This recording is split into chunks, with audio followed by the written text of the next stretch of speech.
Welcome to an Nice episode reframe, by the way. Nice of reframe. Conscious Straight Talk with Katie and Lindsey. Yes. We're so happy you're joining us today. Today- And I actually have a few questions for you guys today. Yes. Yeah, Let we're me gonna ask you a just couple let me questions. just say that we are talking about Orthorexia Nervosa, because or it can just be orthorexia.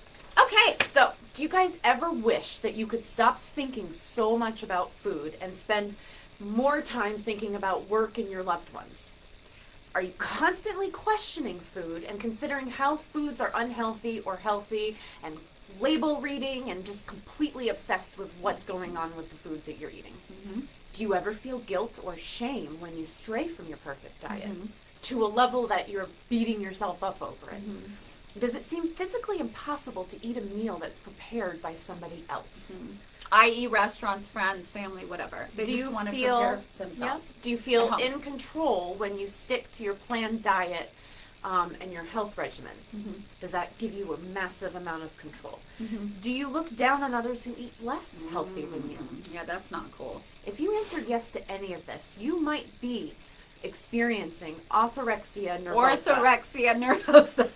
So I can love you the way tell us she a says little bit it. about that? Yes. Okay. So orthorexia is an obsession about healthy eating to a degree that it damages your overall self-esteem. It was termed in 1996, but I didn't hear anybody talking about it in 1996. It's only become, in my opinion, I've only been hearing about it in the last few years, maybe the last 3 years. Yes, so that's what orthorexia is.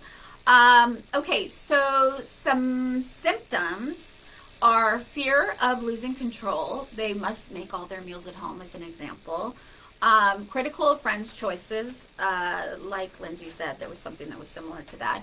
A preoccupation with food causes you to hate or love yourself depending on what you eat, which is a bummer. Yeah. Yeah, that's a bummer. It's like obsessive.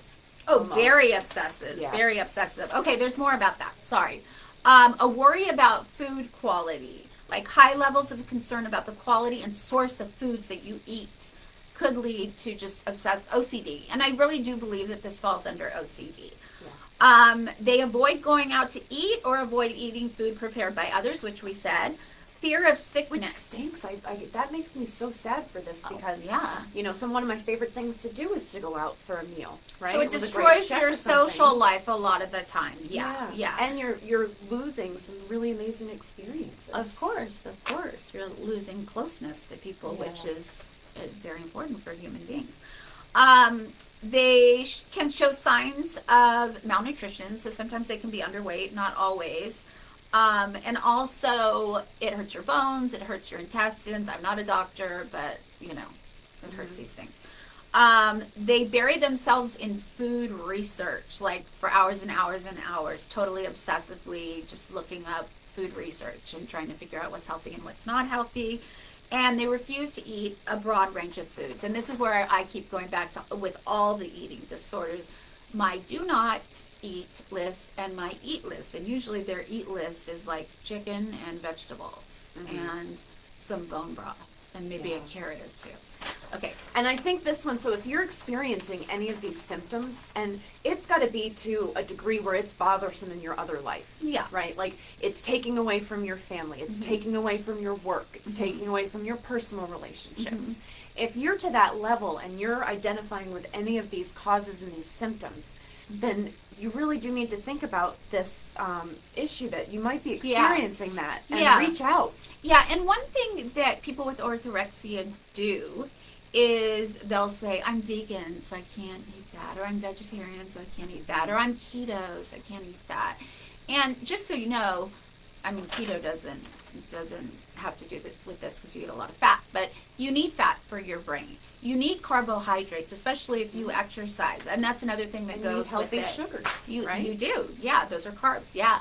A lot of times they'll also over-exercise, which is, there isn't a term for it, but it goes with all of that. Now, what are some of the causes for this? How can this start in somebody? Okay, so there's biological. There's the history of dieting within the family, and there's a generational pattern of like great-grandparents, grandparents, parents, etc. They're psychologically, they're usually perfectionists. Big surprise, that goes with most of them.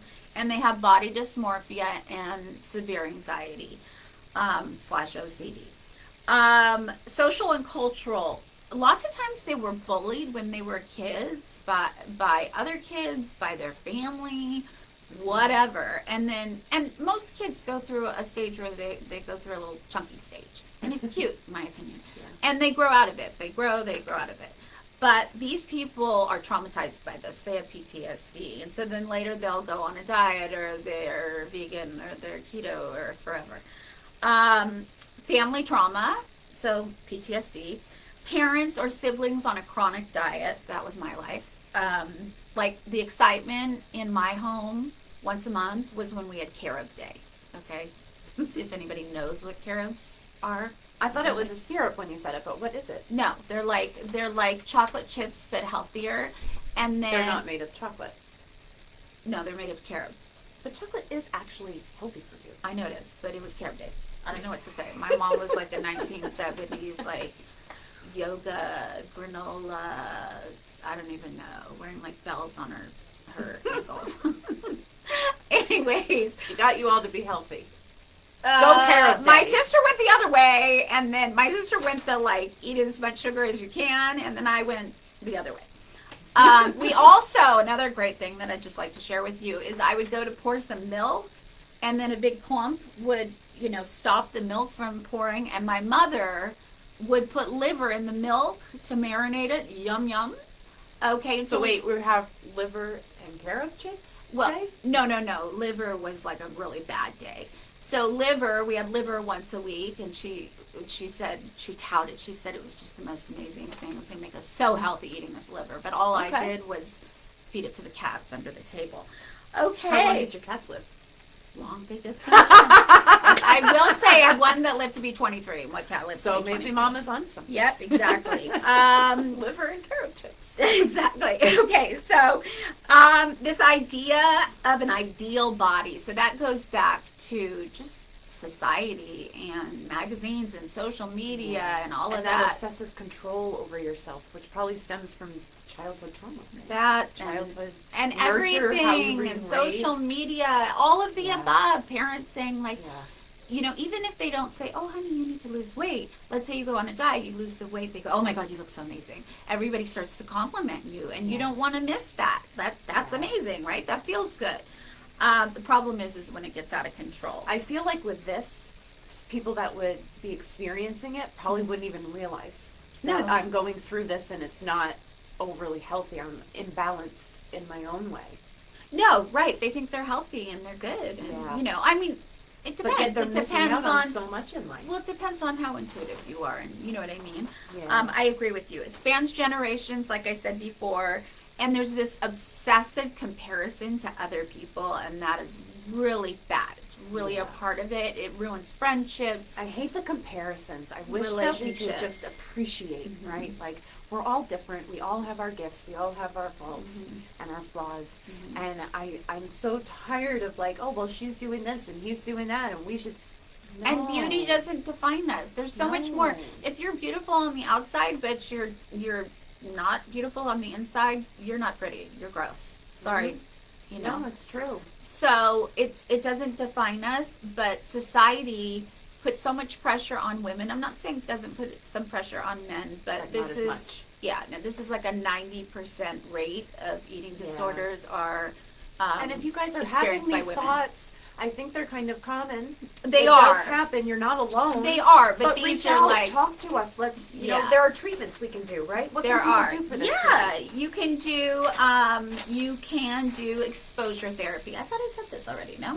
What is exposure therapy? Okay, so exposure therapy is, first of all, you'd want to do cognitive behavioral therapy. So you want to change your thoughts, and that's going to take a long time. Your mindset. Yeah. And we know that takes 60 to 90 days just to get started. At least. You're going to want to reframe. You're going to want to get rid of your do not eat list, and that takes a long time forever. Your last thing, relax. That's the last thing. Okay. Relaxation training. So you're going to do breathing, yoga, whatever, to help yourself calm down when you start to get so worked up about food. And then the last thing would be exposure therapy. So an example would be once my client gets to a certain level of healthiness in regards to food, I might bring in 2 pieces of pizza. And even if they... Did you get to have pizza growing up? Well, only if it was thin crusted and only from one restaurant, and it was I'm only sorry, like I'm still every 3 thinking months. about the liver and the carrot Yeah, chips. yeah, it was kind of a sad existence. Of course, we did sneak down to 7-Eleven and get slushies and big bags of candy. Okay, so Yes. you weren't. Well, no, we weren't allowed to. We snuck down. And so even if they eat like 3 bites of pizza, awesome. You know what I mean? The next goal would be for me to bring some pizza and they eat 4.5 bites. You know, is that possible? 4.5 bites. Work up to it. Yeah. So on Wednesday. Wait, exposure therapy. Tell us about that. That was Oh, the okay. exposure therapy. I'm sorry if I didn't make that clear. Oh, Exposure okay. therapy is bringing the person or taking them to a restaurant, even if they just Right. And eat helping a them be darn relaxed. salad. Yeah, but Beat calming their yourself anxiety. down within the restaurant. That's called desensitization. I can go into Okay. that later. So on Wednesday, what are we going to talk about? We'll do eating disorders again. Yeah, we'll Binge do eating, right? binge eating. We might do pica.